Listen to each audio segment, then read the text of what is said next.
Hello friends, welcome to angel maths competition. Friends, आज की video start करेंगे type number 3 height and distance से related question होगी। और इस टाइप में हम बहुत ही अच्छे क्वेश्चन आपके सामने कराएंगे।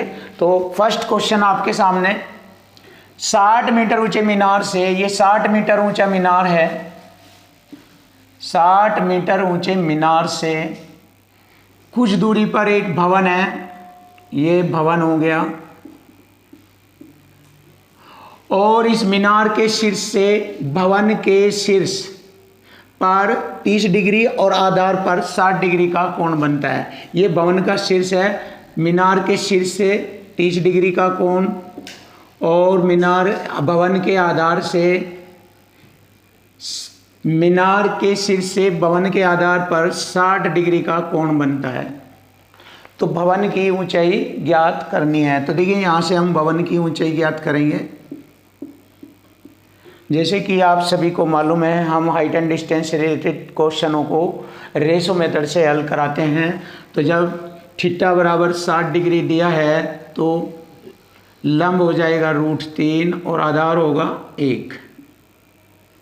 तो जैसे कि आपको पता है, कॉन्सेप्ट हमारा इक्वल टू इक्वल कॉन्सेप्ट होता है। इस क्वेश्चन में भी हमारा इक्वल टू इक्वल कॉन्सेप्ट लगा है। √3 के बराबर है 60, तो एक रेशो की वैल्यू हो जाएगी, यहाँ पर हम करेंगे √3 बराबर हो गया 60, तो √3 से इधर और इधर दोनों साइड में गुणा करेंगे, 3 बन जाएगा, 3 से इसको डिवाइड करेंगे तो 20√3, एक रेशो की वैल्यू हो गई 20√3। तो हमारा यहाँ पर एक रेशो है ये आधार में, तो एक रेशो की वैल्यू हो गई 20√3।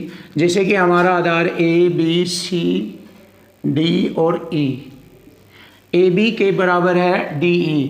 जब AB हमारा 20√3 है तो DE भी हमारा 20√3 होगा, क्योंकि AB के बराबर है DE। अब यहाँ से हम थीटा बराबर 30 डिग्री के अकॉर्डिंग रेशो मेथड से क्वेश्चन को आगे बढ़ाएंगे। जब थीटा बराबर 30 आ जाता है तो लंब हो जाता है 1 और आधार हो जाता है √3। तो देखिए, √3 के बराबर है 20√3, तो √3 से √3 डिवाइड करेंगे, एक रेशो की वैल्यू हो गई 20, और जो कि यहाँ पर हमारा C और E की लंबाई जो है एक रेशो को रिप्रेजेंट कर रहा है, तो इसका मतलब एक रेशो बराबर हो गया 20 मीटर।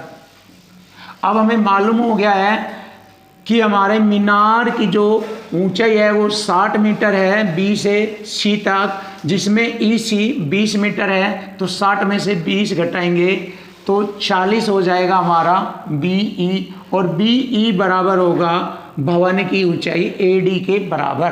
तो हमारी भवन की ऊंचाई हो जाएगी 60 - 20 बराबर हो जाएगी 40। तो 60 - 20 बराबर होगा 40, तो 40 मीटर भवन की ऊंचाई होगी। तो बहुत ही इजी और आसान तरीका रेशो मेथड का। तो क्वेश्चन का आंसर हो गया ऑप्शन C, भवन की ऊंचाई 40 मीटर। अब नेक्स्ट क्वेश्चन भी इसी तरीके से हल करेंगे। सड़क के दोनों ओर 2 खंबे विपरीत दिशा में लगे हैं। तो यहाँ पर एक सड़क ले लीजिए आप, सड़क। तो सड़क के दोनों ओर 2 खंबे एक दूसरे के विपरीत दिशा में लगे हैं। एक खंबा ये हो गया और दूसरा खंबा हमारा इधर हो गया, ये, जिसमें एक खंबा 108 मीटर ऊंचा है, 108, ये 108 मीटर ऊंचा हो गया। इस खंबे व दूसरे खंबे के शीर्ष तथा अधोमुख के अवनमन कोण 30 व 60 है। देखिए, इस खंबे के शीर्ष से, इस खंबे के शीर्ष और इसके आधार पर बने अवनमन कोण 30 व 60 डिग्री है, 30 डिग्री और 60 डिग्री है। तो देखिए, बहुत ही इजी, ABC और D व E।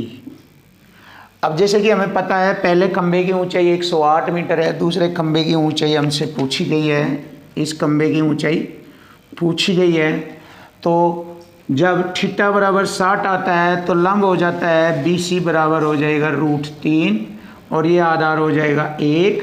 तो √3 के बराबर है 108, तो √3 की दोनों साइड में मल्टी करेंगे, इधर भी ऐसे, तो 3 से इसको डिवाइड करेंगे, 3 3 3 6 18, 36√3, 36√3 बराबर 1 की वैल्यू होगी 36√3।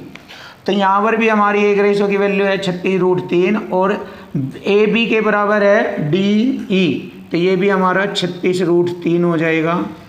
अब जैसे कि थीटा बराबर 30 है, ट्रायंगल डी ई सी में थीटा बराबर 30 है, तो इसका लंब हो जाएगा 1 और आधार में हो जाएगा √3, तो √3 से √3 डिवाइड होगा तो 1 की वैल्यू होगी 36। तो यहाँ पर ई सी बराबर 1 है, तो ई सी बराबर हो जाएगा हमारा 36। तो देखिए 108 में से, क्योंकि बी सी हमारा पूरा खंबा है 108 मीटर ऊंचा, इसमें से ई सी मैंने 36 मीटर की ऊंचाई निकाली है, तो 108 में से 36 घटाएंगे तो दूसरे खंबे की ऊंचाई हमें ज्ञात होगी। 108 माइनस 36 तो 72 बचता है। देखिए 108 में से 36 घटाएंगे तो 72 होता है, तो दूसरे खंबे की ऊंचाई होगी 72 मीटर, तो दूसरा खंबा ऊंचा होगा 72 मीटर। ऑप्शन सी हमारे क्वेश्चन का आंसर है। क्वेश्चन नंबर 3, तो क्वेश्चन नंबर 3 बहुत ही अच्छा क्वेश्चन। एक मीनार के आधार स्थल से क्षैतिज दिशा में, देखिए मीनार हो गई है, इसके आधार स्थल से क्षैतिज दिशा में 2 बिंदु ए व बी से मीनार के शीर्ष के उन्नयन कोण क्रमशः, ये मीनार हो गई। क्षैतिज दिशा में 2 बिंदु है ए व बी, यहाँ पर ए बिंदु, ये बी बिंदु, सी और डी, 15 डिग्री तथा 30 डिग्री का कोण बनाते हैं। देखिए 15 डिग्री और 30 डिग्री का कोण बनाते हैं। यदि ए व बी मीनार के एक ही दिशा में हो, यानी कि ए व बी मीनार के एक ही दिशा में हो और ए बी बराबर 48 मीटर हो यहाँ से यहाँ तक, तब मीनार की ऊंचाई बताओ।